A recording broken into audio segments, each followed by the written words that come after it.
Hello बच्चों, मैं राजीव बहुत बहुत स्वागत करता हूं आप सभी का जेल मैथ्स क्लासेस में। और आज हम हल करने जा रहे हैं कक्षा 10 प्रश्नावली 5.2 जो कि समांतर श्रेणी से संबंधित है।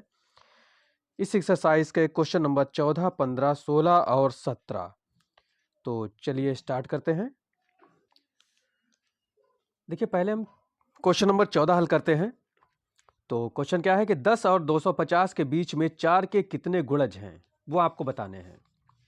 तो यहां पर लिखते हैं, माना 10 और 250 के बीच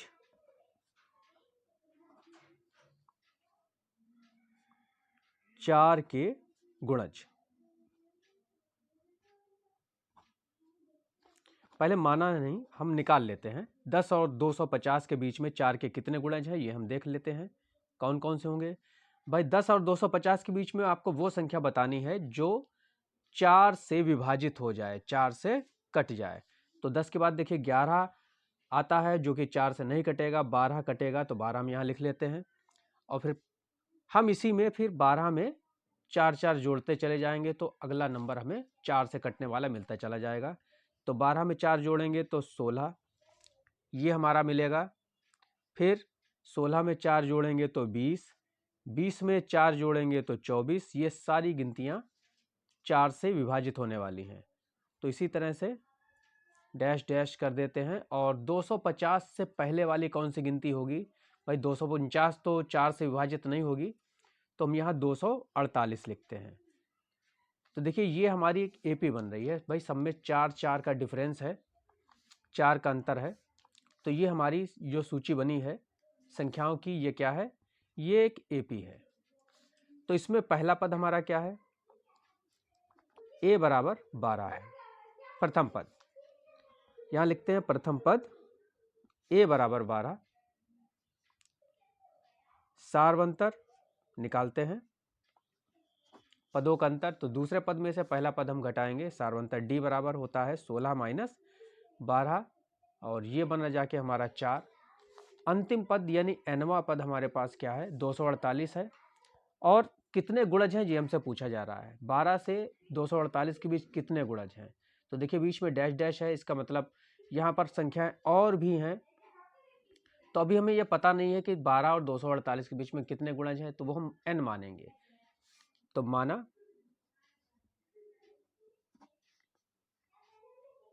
गुणजों की संख्या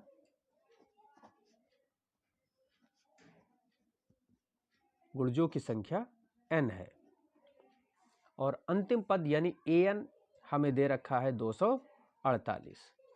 तो हम यहां लिखते हैं, चूंकि nवां पद यानी an बराबर हमारे कितना, अंतिम पद को ही nवां पद भी बोलते हैं। तो an बराबर हमें दे रखा है 248। तो an का फार्मूला हम यहाँ इस्तेमाल करेंगे, यानी nवें पद का फार्मूला, जो कि होता है a plus n minus 1 D. a plus n minus 1 D बराबर 248। अब देखिए हमें a पता है, a कितना है? 12। तो यहाँ 12 लिख देते हैं। n हमें ज्ञात करना है, ऐसे ही लिखेंगे। d हमारे पास क्या है? तो ये 4 है, बराबर में 248। अब देखिए इस 12 को हम 248 की तरफ ले जाएंगे, इधर प्लस का है, ये इधर आएगा माइनस में हो जाएगा। और ये हम 4n माइनस 1 ये ऐसे ही लिख देते हैं। तो 248 माइनस 12 करते हैं।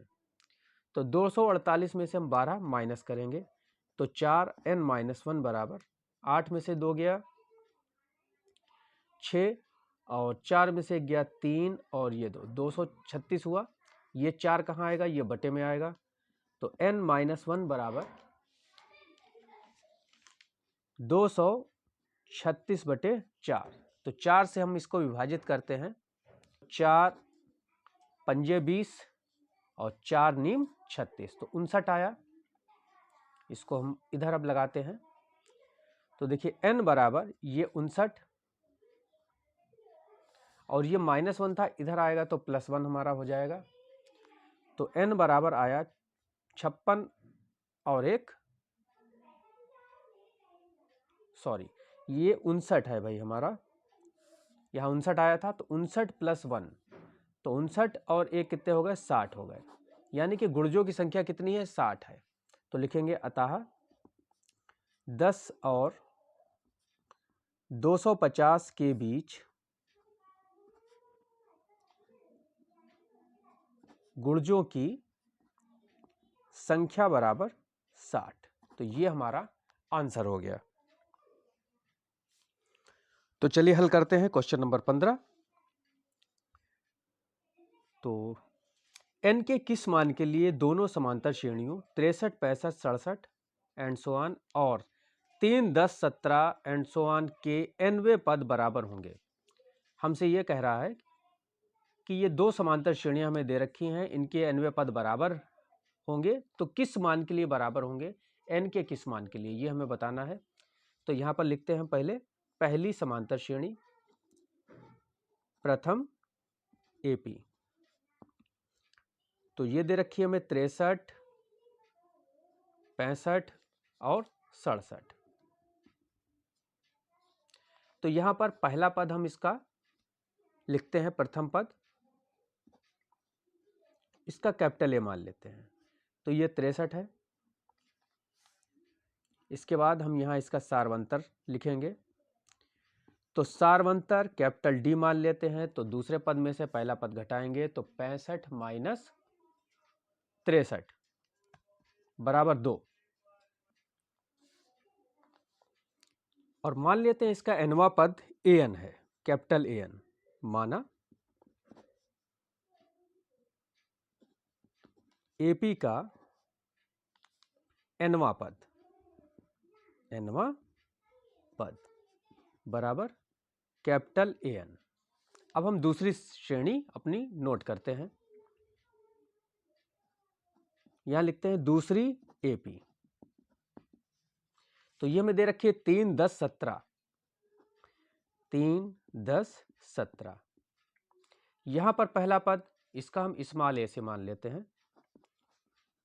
तो प्रथम पद स्मॉल a बराबर यहां क्या है, प्रथम पद 3 और इसका सारवंतर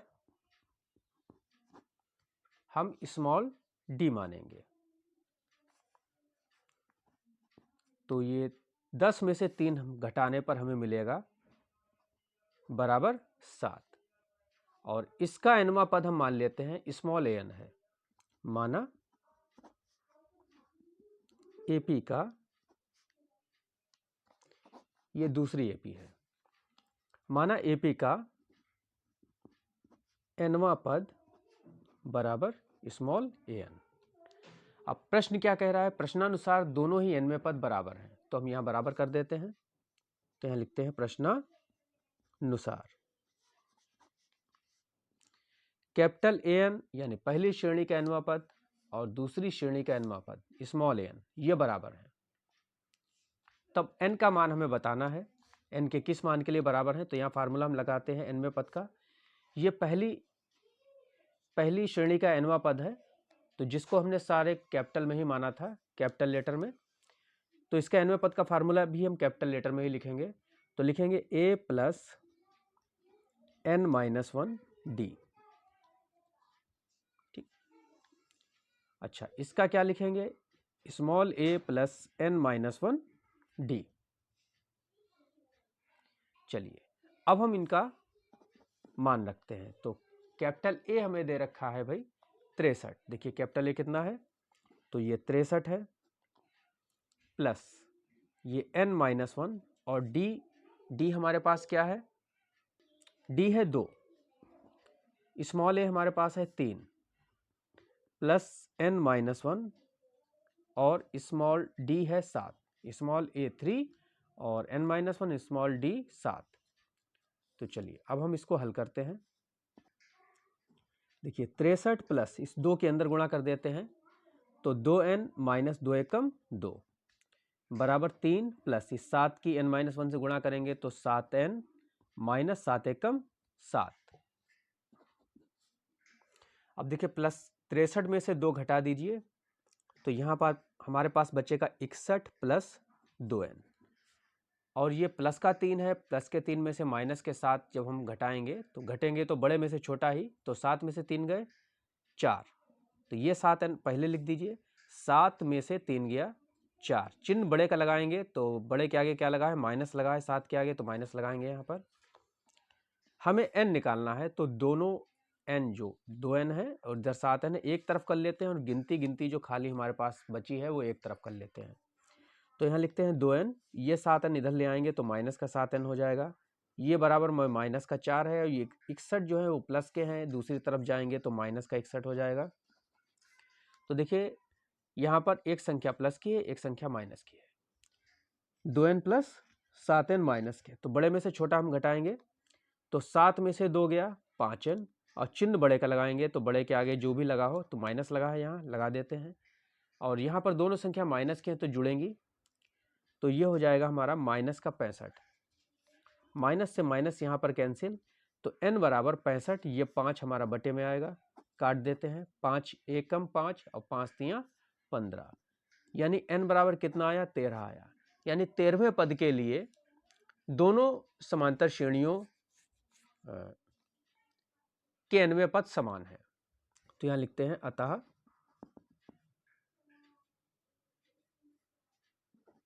n बराबर 13 के लिए दोनों समांतर श्रेणियों के nवें पद बराबर हैं। तो ये हमारा आंसर हो गया। अगला क्वेश्चन अब हम देखते हैं। चलिए अब हम 16वां क्वेश्चन हल करते हैं। वह एपी ज्ञात कीजिए जिसका तीसरा पद 16 है और 7वां पद 5वें पद से 12 अधिक है। तो यहाँ पर हमें कोई एपी दे नहीं रखी है, बल्कि ज्ञात करनी है। जब ज्ञात करनी हो तब हम प्रथम पद और सार्वंतर मान लेते हैं। तो यहाँ लिखेंगे माना एपी का प्रथम पद ए तथा सार्वंतर डी है। तो यहां पर हमें दे रखा है तीसरा पद, यहां लिखते हैं दिया है। क्या दे रखा है, तीसरा पद हमें दे रखा है, यानी कि A3 हमें दे रखा है यहां 16। तो A3 का फार्मूला हम लगाएंगे, यानी A + 3 - 1 D। तो A प्लस 3 में से 1 घटाएंगे तो 2 बचेगा, तो सीधे लिख देते हैं A + 2D। जो यहाँ 3 होगा तो यहाँ 1 कम होगा, 2 होगा, बराबर 16। इसको मान लेते हैं समीकरण नंबर 1। अब देखिए, और इन्होंने क्या कहा, 7वां पद 5वें पद से 12 अधिक है। इसका मतलब है कि 7वां पद अधिक है 5वें पद से, और कितना अधिक है, 12 अधिक है। तो हमेशा बड़े में से छोटा ही घटाया जाता है। तो 7वें पद में से हम 5वां पद अगर घटा दें तो हमें 12 मिलेगा। तो A7 - A5 बराबर कितना है, 12। तो A7 हमारा क्या रहेगा, यानी 7वां पद क्या रहेगा, A + 6D फार्मूले के हिसाब से, और A5 क्या रहेगा, A + 4D। इसको हम ब्रैकेट में लिखते हैं, बराबर में 12। तो देखिए A + 6D, ये माइनस अंदर जाएगा तो माइनस से -4D हो जाएगा, माइनस प्लस की गुणा हो जाएगी, बराबर में 12। अब प्लस है माइनस है तो ये कैंसिल हो गया हमारा। अब 6D में से ये 4D घटेंगे तो 2D बचेगा, बराबर में 12। तो ये हम काट सकते हैं, 2 छंग 12, यानी D हमारा कितना आया, 6 आया। D बराबर 6 आया। और इसको हम समीकरण 1 में रख देते हैं। तो यहाँ लिख देते हैं समीकरण 1 में रखने पर, देखिए समीकरण 1 हमारी क्या है, A + 2D बराबर 16। तो A + 2D बराबर 16, ये समीकरण 1 है। और यहाँ D बराबर हम क्या डाल देंगे, यहाँ D की जगह पर 6 डाल देंगे।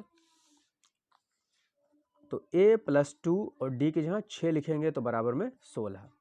तो A प्लस ये 6 दूनी 12 बराबर 16।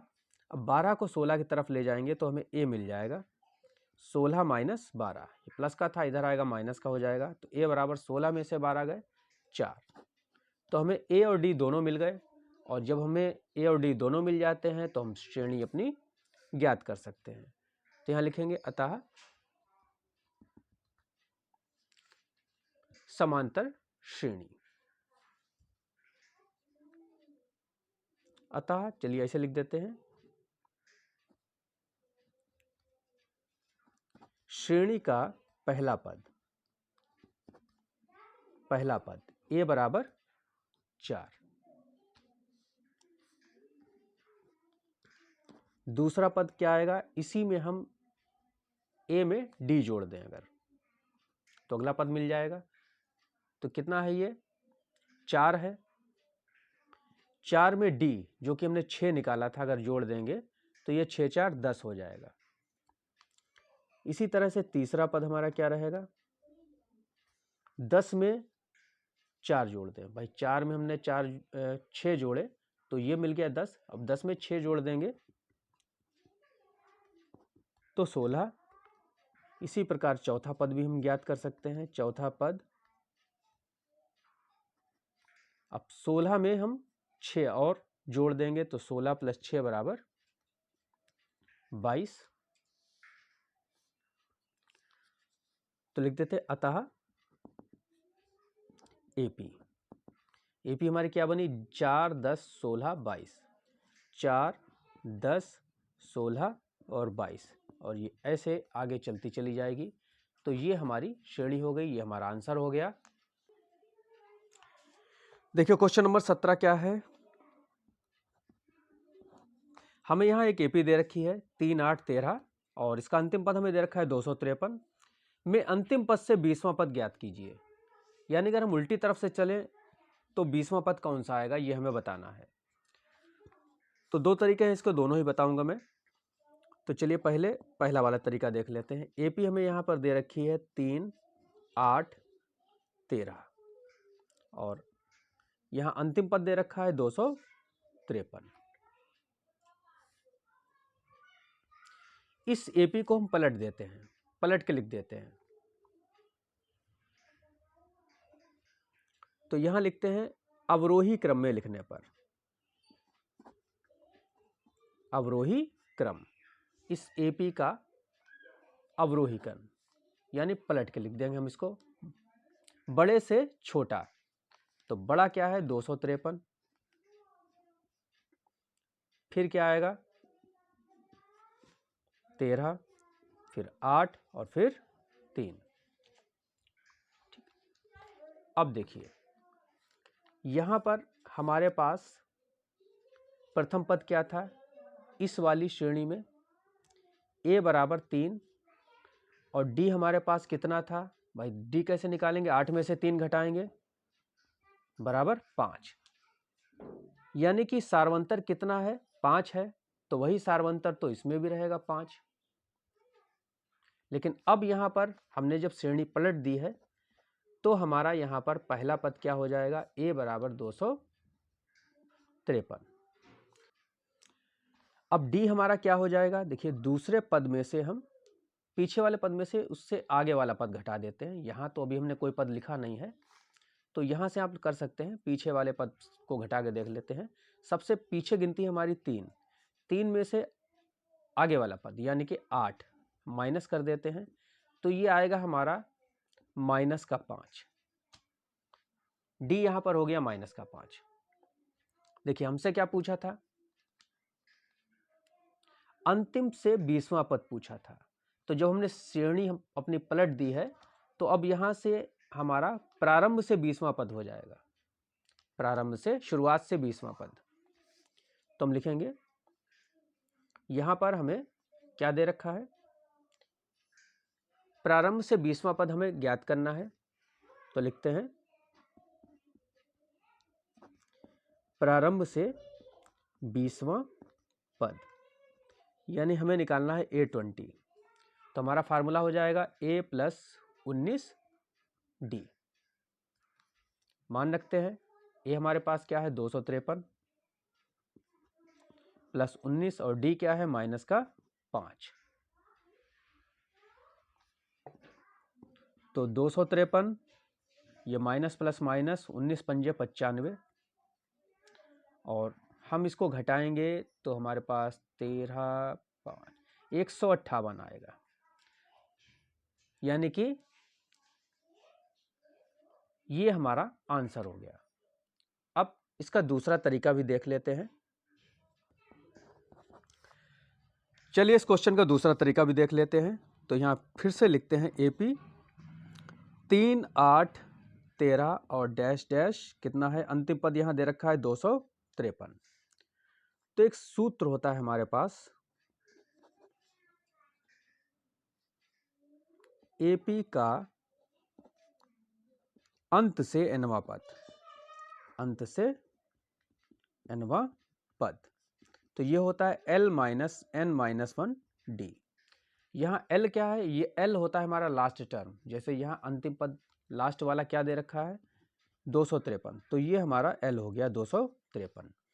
A हमारे पास ये प्रथम पद 3 ही रहेगा और D अगर हम निकालेंगे तो दूसरे पद में से पहला पद घटा देंगे, तो 8 में से 3 गया 5।